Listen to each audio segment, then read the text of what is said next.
Good evening. Thank you for joining us for another of our Atelier Artworks online lectures. Before we begin, I should like to give you some information about the Atelier at Flowerfield, a 501(c)(3) not-for-profit organization. Our fall one session started on September 12th, that was last Monday, but classes are still open for registration on our website, atelierflowerfield.org. Please feel free to call us if you do wish to sign up late. We can always prorate for you. We offer a variety of fine art drawing and painting classes in a variety of mediums, both online and in studio.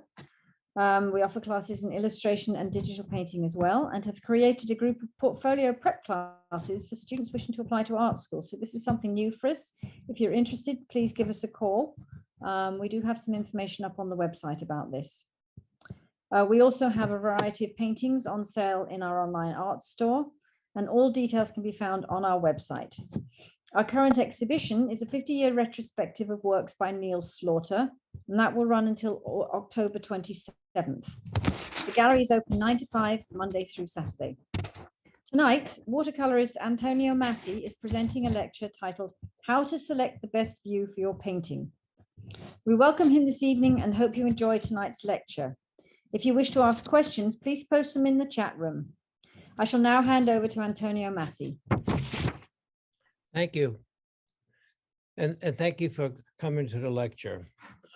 This is a painting that I did of Milan. We'll put that aside. This is a photograph that I took up in Greenville, New York, a couple of years ago.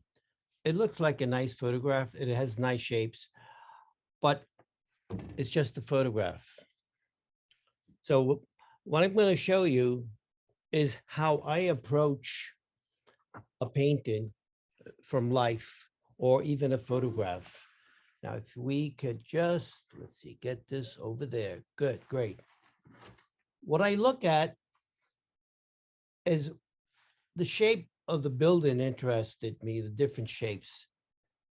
So I say, well, how can I make a painting out of this? I see at least a half a dozen versions of this painting. One of them would be if I, for example, I don't know if is that dark enough? Is if I emphasize the sky. And I do these little quick sketches on site.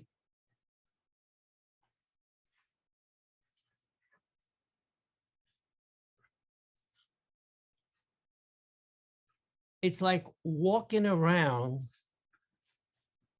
Here, it's walking around the scene.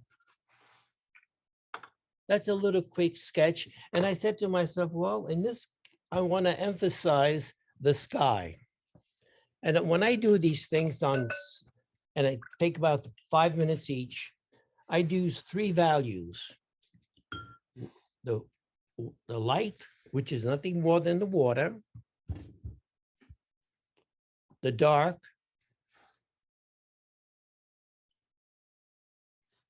In other words, I simplify this to the point where it becomes a design and a middle. So I have 3 values.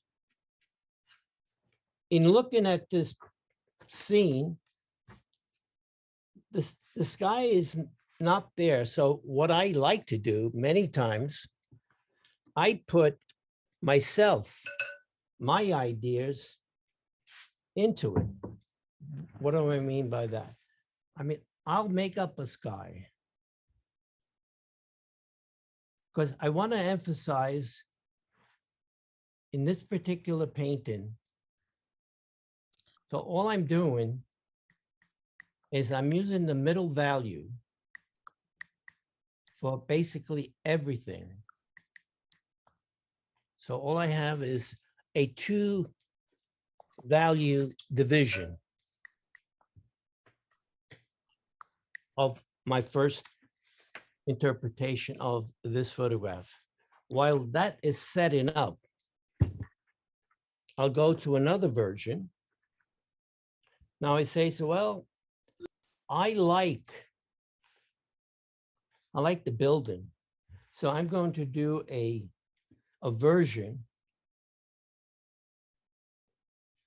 where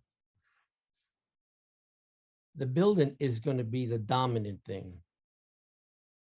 Now, what determines to me the dominant is the amount of space allocation. I allocated a great deal of space, almost 2/3 to the sky and only 1/3 to the landscape. That to me determines what I'm going to talk about. In other words, in every painting, there's something that I want to emphasize, something that I want to bring across.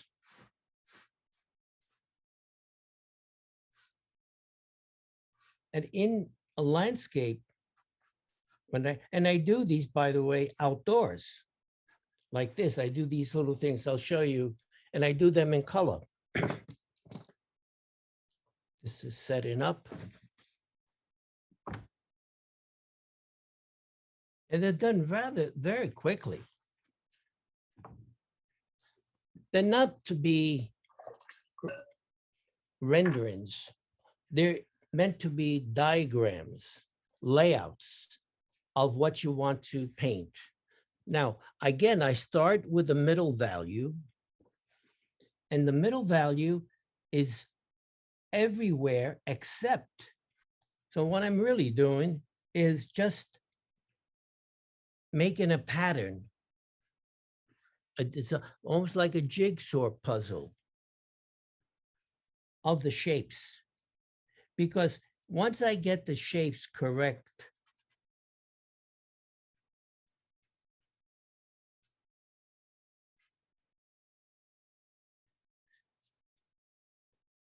and again, only 3 values. This one's almost set up. I'll go back to that. And the middle value is under everything except where the white is, just by the shape. As you can see, just by one shape, the middle value shape of this scene, and I've emphasized the building. And here I'll go back to this and show you how this is going to work. This will tell me how the painting is going to look in the final analysis.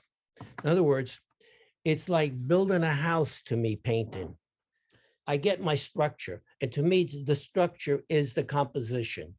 The composition is composed of the large shapes and the small shapes together.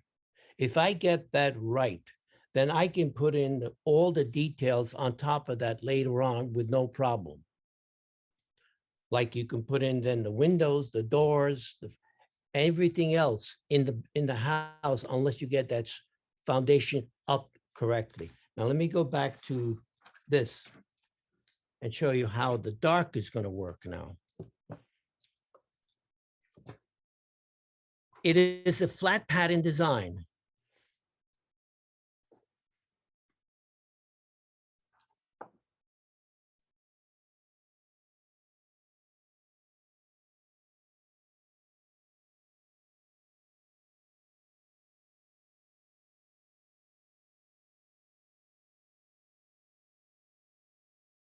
I'm not looking at details. It's almost a giant puzzle that I'm making. I cut out. So you begin to see now that the emphasis is in the sky. It's meant to be an emphasis on the sky. In other words, when you look out on a scene in your, if you go out plein air painting, which I do, or you look at your photograph and you say, what is it that I want to emphasize? What is the most important thing that I want people to see in my work?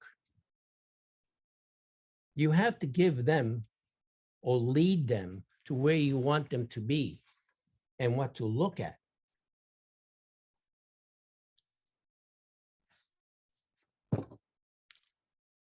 I'm the creator of my paintings. I'm not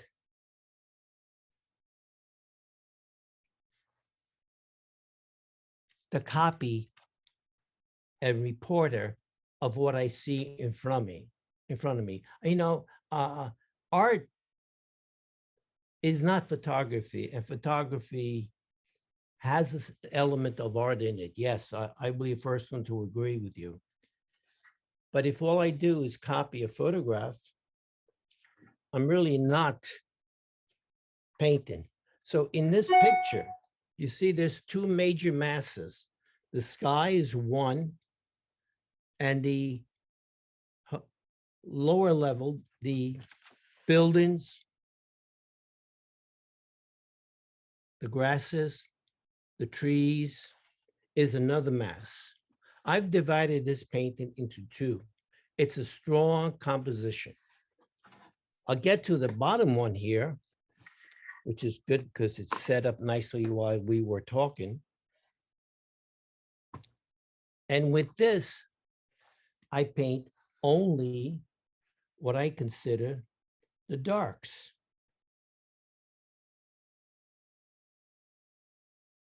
Only using those two, actually three values. You know, white in watercolor is the most beautiful part of watercolor. In other words, the white of the paper is as white as you possibly can. Just by getting these little shapes, and I'm not distinguishing between colors. If the color is a dark color, it becomes a dark value. I'm not talking about color. I am talking about values. And I use the largest brush I can in doing these little studies outdoors. And I'll show you later some of them I've done in color just as fast. See, just by this amount, I should get the feeling of what I have in front of me. But the emphasis is, as you can see, I put on the building. Here, the emphasis I put on the sky. So every time I look at a scene, I have to say to myself, what is it that I want to emphasize? What is it that I want the people to see? What is it that I like? I'm the artist. I can't emphasize that one word, that you are the artist. You are in charge. See the patterns, the light pattern of the sky, of the building, the middle value, the dark value, that's setting up the painting for me. So when I get to it, I just translate these values into color. And it's so much easier for me when I've done this for the scene, because then I know what the painting is supposed to look like.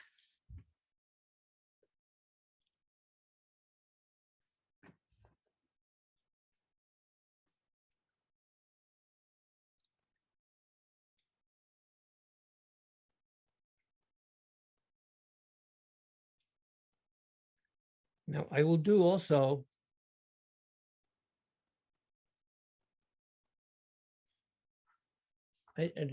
you can see how I play around with values, creating shapes. interest in shapes. The shape leads into it. It's not in my picture. But I'm the artist again. And I create the picture. I create the painting.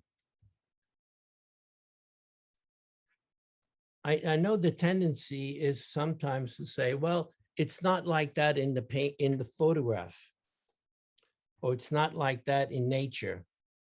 Well,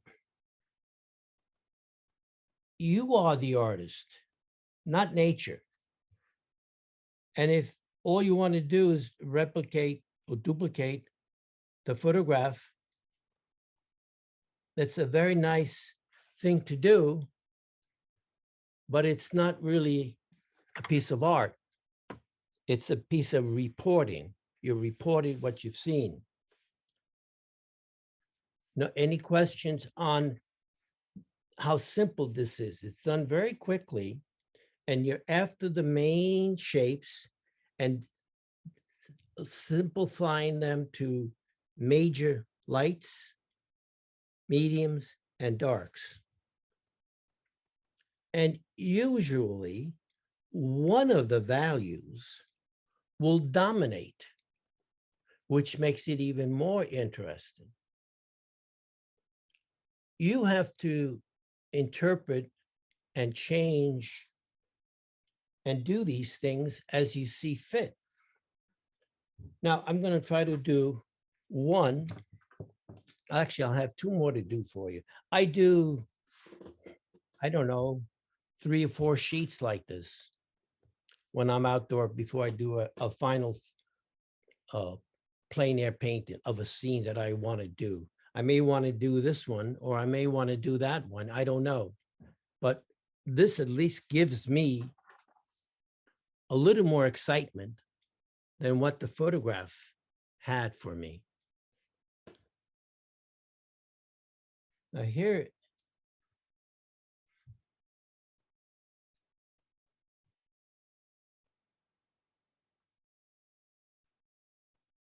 and to simplify, people say you got to learn to simplify. Okay, great. How do you simplify? You simplify by combining shapes. You merge, in other words, shapes. By merging, you have simplified. You've taken 2 elements and you made one out of it, or you've taken 3 elements and you made 4 or 5 and merge them. That's how you simplify, by merging.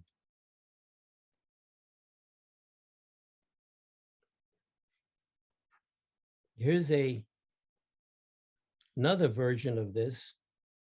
And this time, I purposely trying to stay within the parameters of what the photograph is. So I don't want to miss out on that either. You know, sometimes you get very lucky and you get a view that's almost perfect. Very seldom you'll find nature will give you a view that is perfect. The problem with painting outdoors is that it's too much to look at. You have to focus on something. You have to have a vision on what you're seeing. And usually you pick something that interests you. What interested me about this was the shapes. It was interesting to me. Now, all I'm doing now, I'm trying to get this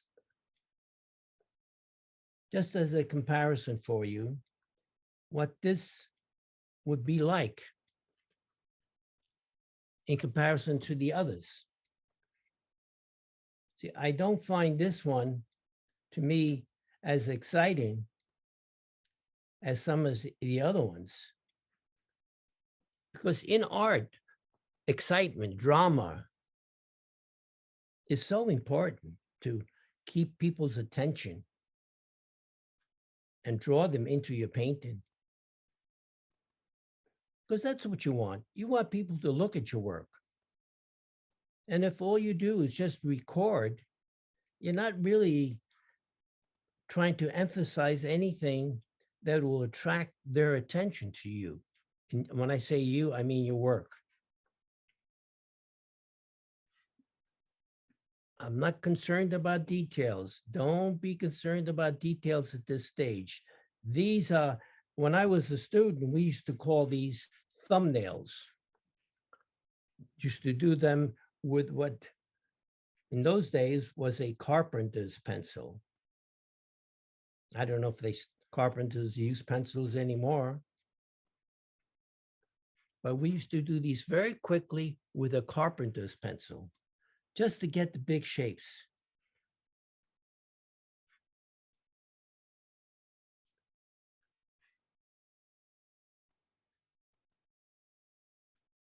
Okay, this is drying now. This has to dry or set up so I can go back into the, but even just this shape,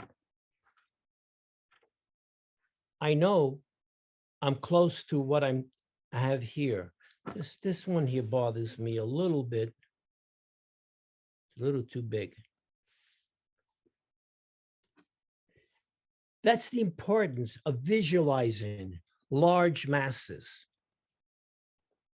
When you look at something, don't just look at it and say that's what it is. No, no. What can you do to make it better? Make it more dramatic. I mean, all these paintings that you go to the museums to see, they're not there by accident. Those masters knew what they were doing. They were emphasizing. Now I'm going to do one here, which is going to be different, which I remember when I saw this, I saw the feel of flowers. Because I only really paint places that I've been to. Because when I look at a picture or a sketch that I did, the memories come back. And that's what I'm after, memories. Here is one that I'm going to do, which is going to be kind of fun. Again, simplify, blend shapes, put them together.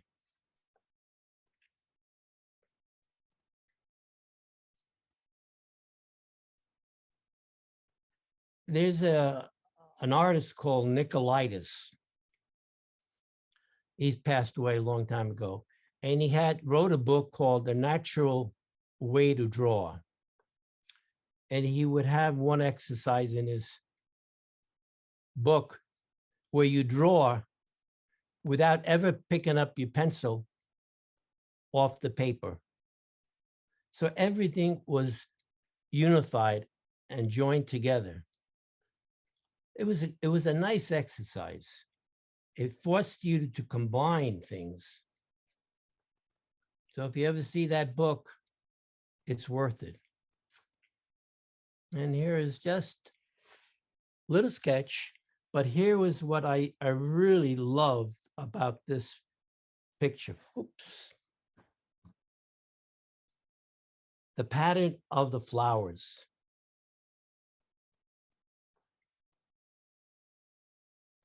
And those of you that love to design, and I hope everyone loves to design because that's what painting is. You're making a painting, you're designing it.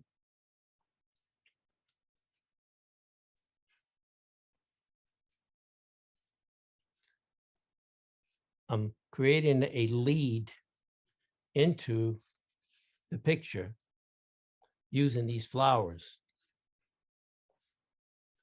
leading up to them.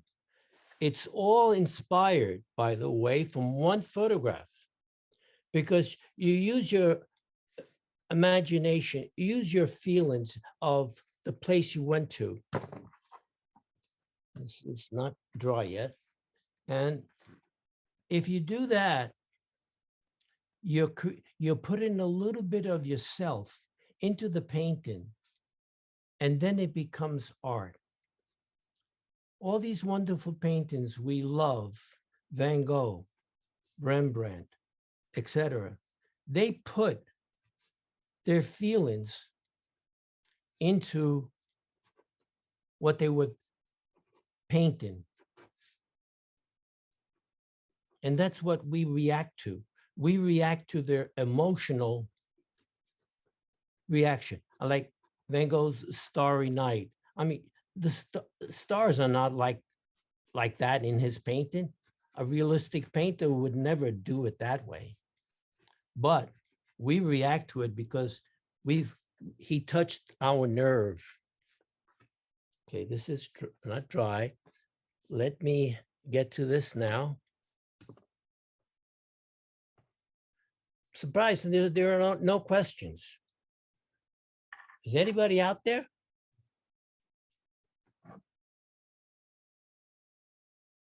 No questions at the moment. So if anyone does have any questions, please put them in the chat room, and we'll relay them to Antonio.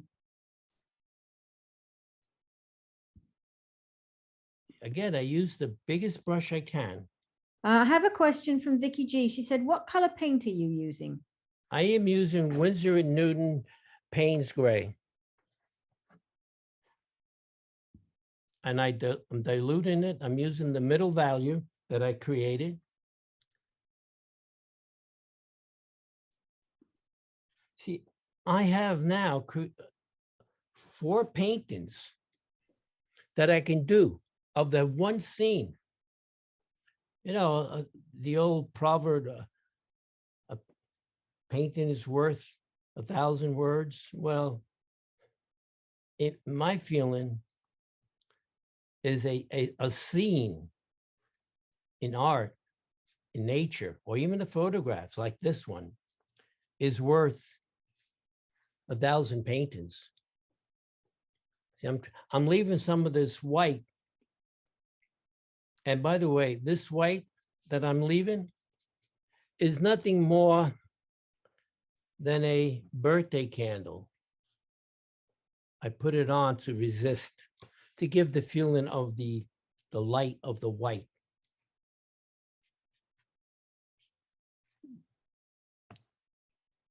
I have only one rule in art, and that is not to have any rules. Because with rules comes hesitation, it stifles you. Rules stifle your creativity. There should be no rules except what works for you. I created a little path of the white to lead up to this. And this is, again, it's an inspiration to me from this photograph.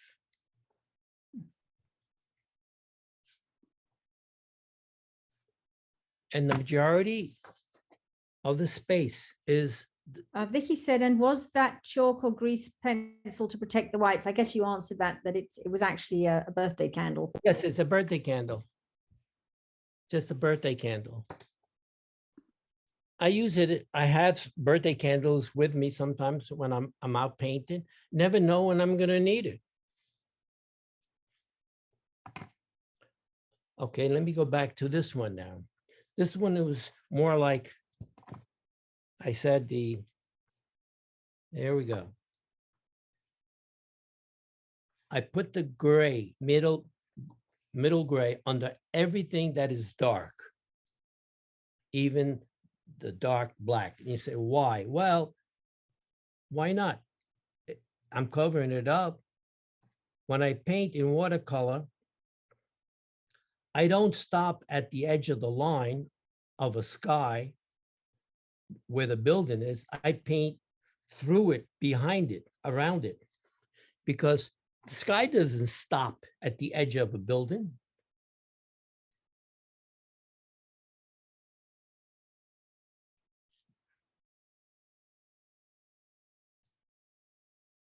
My method of working is a little different. I work from dark to light in watercolor, which is a little different.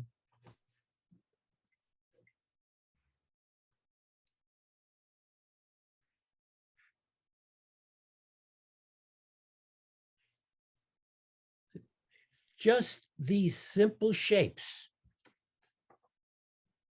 is giving me the painting. Once I have this done, say, and I know what I'm looking for, I can make a selection from this and say, that's the one I want to paint. Instead of just sitting down in front of your photograph or sitting down underneath a nice shady tree when you're outdoor painting, explore the best view for your painting.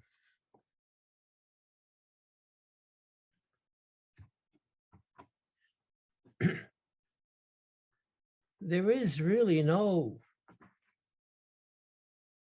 one way to look at something.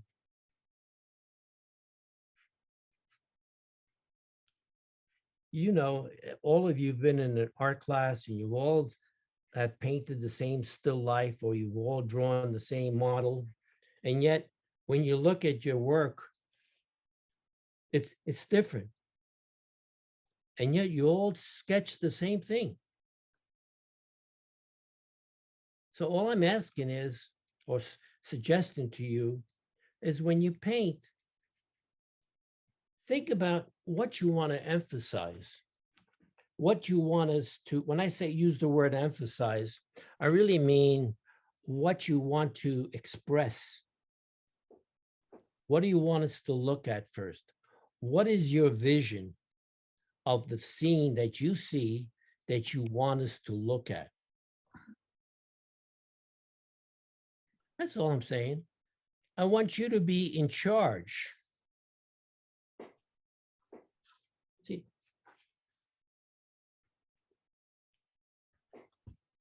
I mean, I've got now 1, 2, 3 versions, and each of them gives me a different emotional reaction.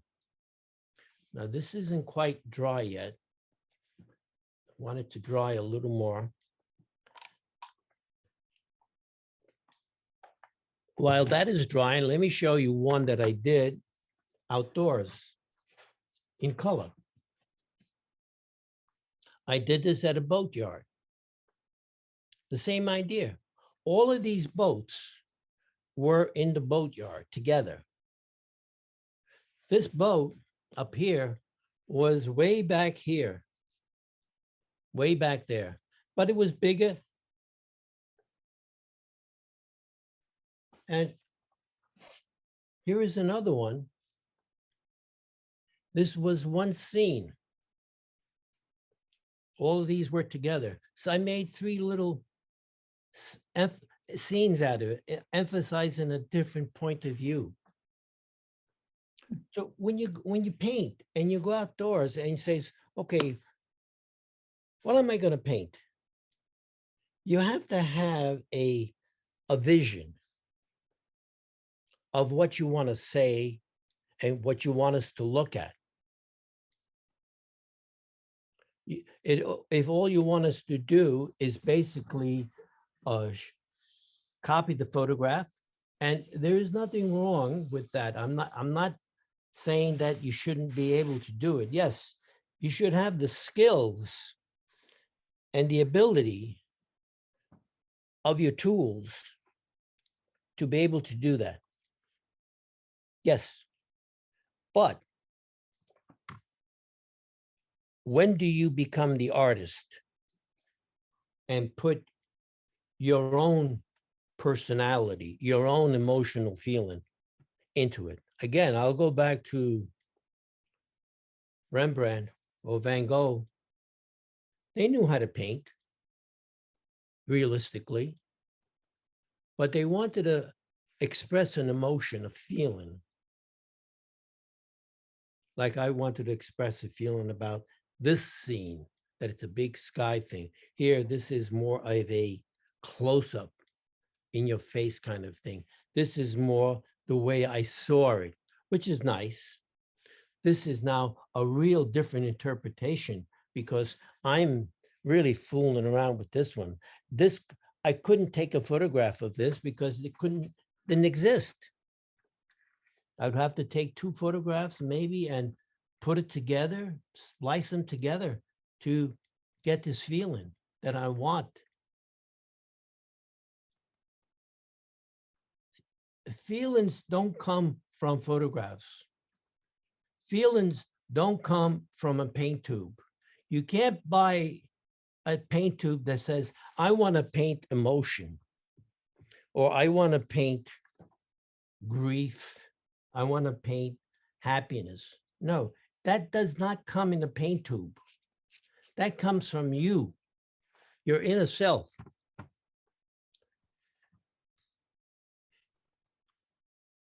And here, all I'm trying to do, I just want to suggest the building up there, way in the distance, not too much, because that's not where the emphasis is. The emphasis is going to be on the flowers in the front. This is where the emphasis is going to be. So when you look at my picture, you know, this is what I want you to look at. You know, this is what I want you to look at, the sky. You know, this is what I want you to look at. Here, it's a little bit of everything. It's the sky, the building, the foreground. Here, I'm not really directing you. I'm reporting, whatever you want to refer to it as. But you have to learn to paint. You have to learn your tools. You have to learn how to do all the basic mechanicals so that you can release these emotions you have inside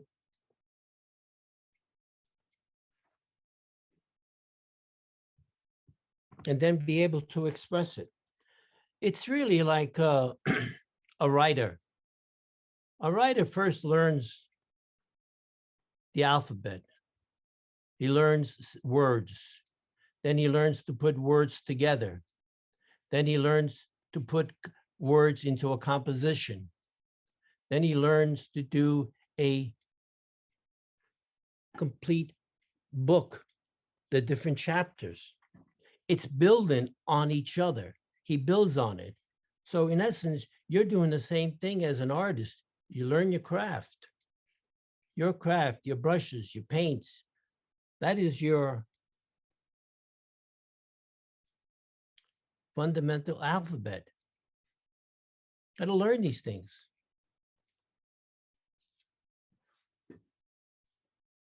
So now I've got the buildings laid out back there, but this is the fun part.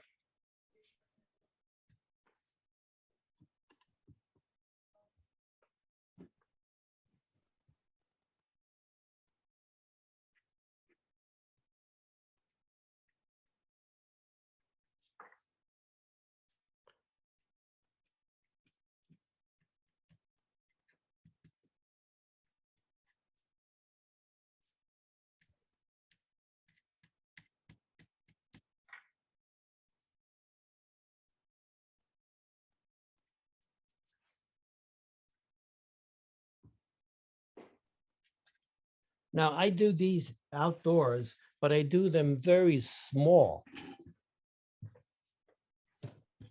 You know, excuse me for a minute. I do them like this, very small, very quickly. And then I do the final painting on these things. I'm not showing you what I do. I do exactly what I'm showing you. Let's put it that way. What I'm telling you is what I do. This is how I select the best view for the painting I want to do.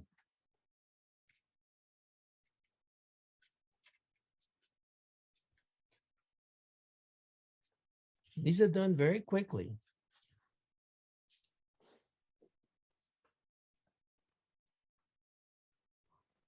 The time you spent on this will save you many hours of correcting your painting. If you ever consider how much time you spend correcting the painting, if you spend the time at the beginning organizing it, thinking it out.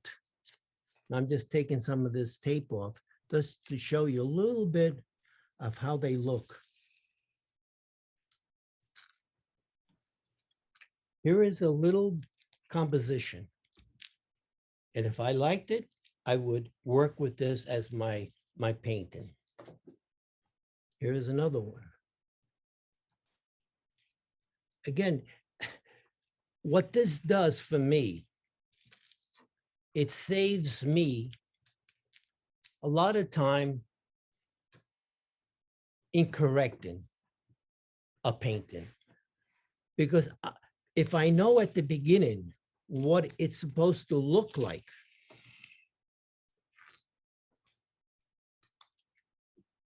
I don't have to spend time trying to correct it. And then when you correct it, the painting looks overworked. The colors get dull and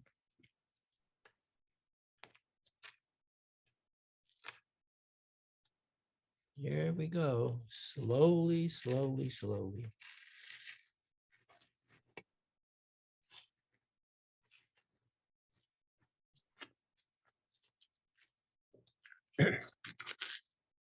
So in the space of what, maybe 45 minutes, I've done 4 compositions, of which one of them I would select, do my final painting. And that would be my guide, my map.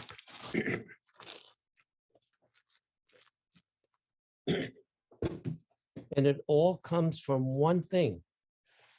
I have another, oh, Yes, yes, another question. Stephanie Saxon, what kind of paper are you using? Thanks. this is 140-pound arches. And it's cold press. Here's another one that I did the same way, but in color. See, I did it for you in black and white and gray. There is no reason whatsoever that you can't do this same thing as fast in color. Just limit your colors, limit to a light, a medium, and a dark.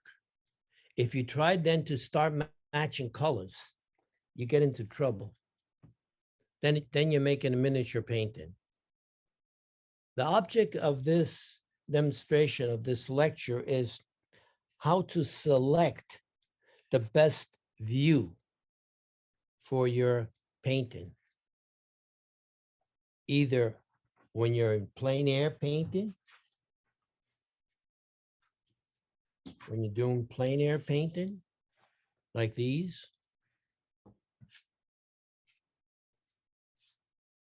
or you're doing from a photograph.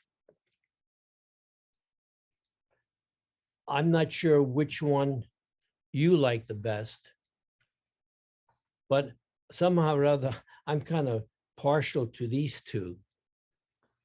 This one is really interesting because of the shape. This one's interesting to me because what had attracted me, which was the building, I emphasized more rather than here, which is more like the photograph. Here, this is all sky, which is interesting, but it's not really what I felt when I was up there in Greenville. So just to sum it up, these are nothing more than little quick sketches, either call them thumbnails or rough layouts. or value studies. They all really mean the same thing. And I looked at the photograph. I says, well, it has a sky, it has a background, middle ground, and it has a foreground. So it's got 4 elements. So I took one element and I emphasized that element, which is the sky. Okay. Then I took, in this case, the middle ground, which is the buildings. I emphasized the middle ground by making it bigger. In emphasis, it's a matter of size and shapes, sometimes color also, but that's another issue. Here, down here, I didn't really emphasize anything. It was pretty much as I saw it. Here on this one, I remembered the flowers leading up to it. And I painted this sketch from emotion and from memory. So here's a foreground emphasis. This is the way it is. This is a middle ground emphasis, and this is a background, the sky emphasis. So in other words, I took one of the background, foreground, middle ground, and I emphasized it. This is what I do in playing around with trying to see the best view for my painting. Vicky G, do you use birthday candle in final painting or remove it? I use it sometimes in a final painting. I do not remove it because it's transparent, but you can remove it if it bothers you. The way I remove it, because it's wax, is I take a hot iron, like the ironing board. I take a handkerchief or a piece of cloth that I don't really want, and I put it over the area where the wax is. And then I iron the cloth. The heat from the iron will loosen the wax and make it soft, and it is adhere to the cloth, and then you can take it off. Okay, Christina Hansen says, what is your favorite watercolor paint? Oh, well, you know, there are all the paints basically, Grumbacher, Holbein, Winsor and Newton, they're all good quality paints, really. The reason I use Winsor and Newton only because I'm faithful to them. By that I mean, as president of the American Watercolor Society that I am, Winsor and Newton sponsors partially our annual dinner awards. So I'm sort of loyal to them because of that. But their paints are excellent. Holbein's paints are excellent. It depends on what you like. My only suggestion is when you start out with the colors, stick to one brand at the beginning, because as you know, a blue in Winsor and Newton, like the ultramarine blue in Winsor and Newton, is going to be different than the ultramarine blue in Holbein. And yet they're both called ultramarine blue. So therefore, I would say try to stick to one brand that you like. Not that you can't intermix them as you, I have intermixed them because I like the blue, say, in one brand and I like the red in another brand. I intermix them. But I'm consistent with that so that when I mix my colors, I know what I'm going to get because I know what the colors can do. So at the beginning, I would say, stay with one brand, learn what they can do, and then gradually bring in other brands that you like better, one or two colors. But they're all good brands. They wouldn't be in business if they were terrible. Okay, another question. Stephanie Saxon asks, when doing a thumbnail in color, do you use a limited palette? I'm sorry, can you say, repeat that? When you're doing a thumbnail in color, do you Yeah. use a limited palette? Yes. About 3 colors, 3 values. Yes, a light, a medium, and a dark. Because you want to get the simplicity, the simplicity, the simplicity. See, in art, you simplify by combining, merging shapes into each other. And usually when 2 colors are the same value, like a blue and a green, and they're both in the background, you can make them in one shape and it'll work and make your painting stronger. The more you break up the surface of the paper, the more you're losing strength. Theoretically, then you can say, well, a blank canvas is the strongest element there is. Well, there was a painting called White on White out there. Yes, I've seen that one. It was done by Malkovich. So basically, the idea of breaking up a surface, you got to be careful when you break up a surface so that it doesn't get too choppy. Okay, Vicky G just says, thank you, so interesting. Barbara Stone asks, I don't understand how the candle is used in the painting. Would you please explain when it is applied, etc.? How it's used? Okay. Yeah, and when it's applied. Okay, let me try it a little bit down here. Let's say this is another little quick sketch. And I'm going to use the same reference to make another version of this. Okay. And I'm going to take the flowers, make a contour outline of the shape of the flower field. Now I'll use a darker candle because candles, as your birthday candles, come in different colors. Can you see? Can you see this candle? Yeah. Okay. Now I have a shape here that looks like this of the flowers. It's this squiggly shape. So I use the candle, take the candle, and I rub it and into that shape. So in other words, I've just created a shape with the candle that's going to resist the paint, similar to the light area, this area here of the flowers. Okay, I'll do the same thing down here, but instead of me doing a pencil, well, let me do a pencil outline. It's easier to understand. Here's the invisible. If you have to understand, this is invisible when you do it. You don't want to have a pencil underneath it because that kind of defeats the purpose. So now I'm going to create a shape with a candle using that. And then I can do some of the other ones here without the pencil outline.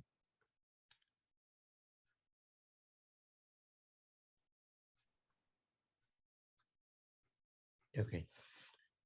So now you can't see the candle wax on here, but I use the candle wax. Then all I'm going to do is going to take a middle value. I always start with the middle value. I'm going to do, let's say, the close-up of the barn.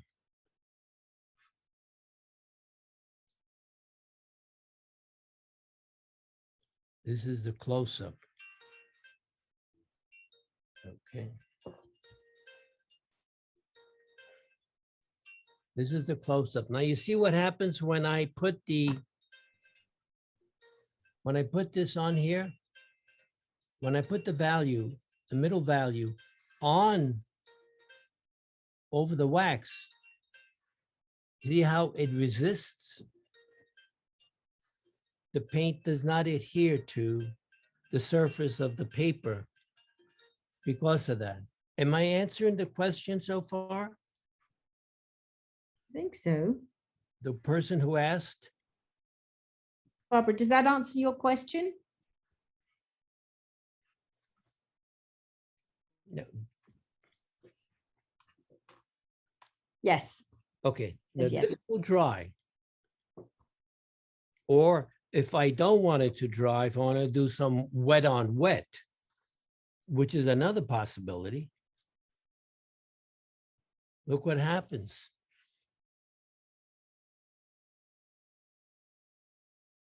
Doesn't have to be for flowers. This wax could be for rocks,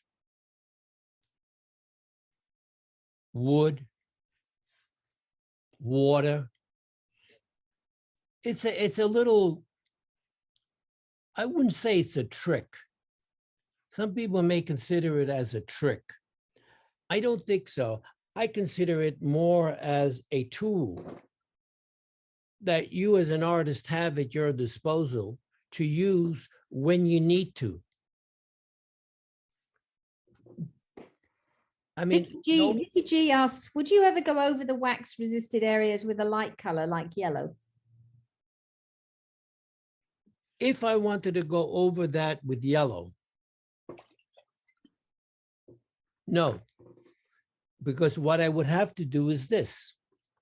I'd have to put the yellow down first. Okay? I'd have to put the yellow down first. This is where planning comes in. You put the yellow down first, then you put your wax over the yellow when it dries. You have to reverse it. See, the dark gray is supposed to be the yellow.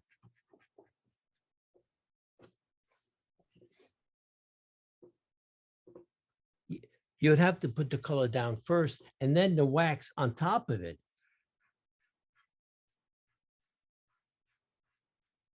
So that it works.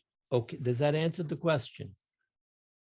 You have to put the color down first, let that dry, and then add the wax on top of that. Vicky says, yes, thank you. You're welcome. I mean, this could be icebergs, the wax. It has many uses. But that's just one, and it's not meant to be, again, it's not a trick. It's a tool that is at your disposal when you paint. And if you need that effect, you use it. Again, the one rule I have, and I keep emphasizing that, I only have one rule in painting, and that is I have no rules. Anything that'll make my painting work better, I will do. Because ultimately, that's what it's all about, to do a good painting.